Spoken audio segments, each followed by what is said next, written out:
সেটাও এমফ্যাটিক ছিল। কিন্তু রিফ্লেক্সিভের ক্ষেত্রে কিভাবে বোঝা যায়? রিফ্লেক্সিভের ক্ষেত্রে যে কতগুলো টার্ম বলবো আমি, সেই টার্ম হিসাবে মনে রাখবে। ক্লিয়ার হলো? সেই টার্ম হিসাবে মনে রাখবে। খেয়াল রাখবে একটা মিররের ব্যাপার এখানে আছে, একটা মিররের ব্যাপার। মিরর মানে আয়না। ঠিক যেমনভাবে আমরা আমাদের প্রতিচ্ছবি আয়নায় দেখতে পাই, কিন্তু সেটা কি কোনো রিয়েল পার্সন? রিয়েল কিন্তু নয়।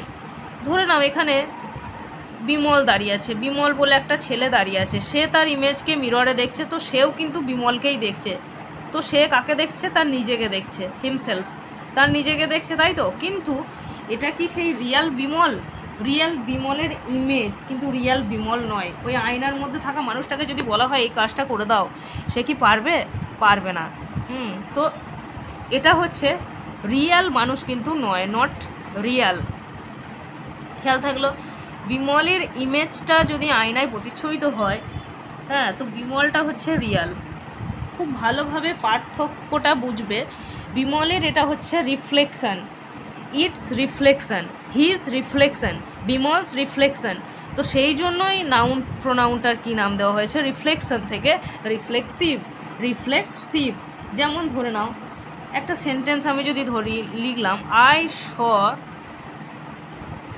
I saw me বা myself in the, যেভাবে আমি তোমাদেরকে সেন্টেন্সটা বোঝালাম মিরর, একইভাবে বলছি আমি।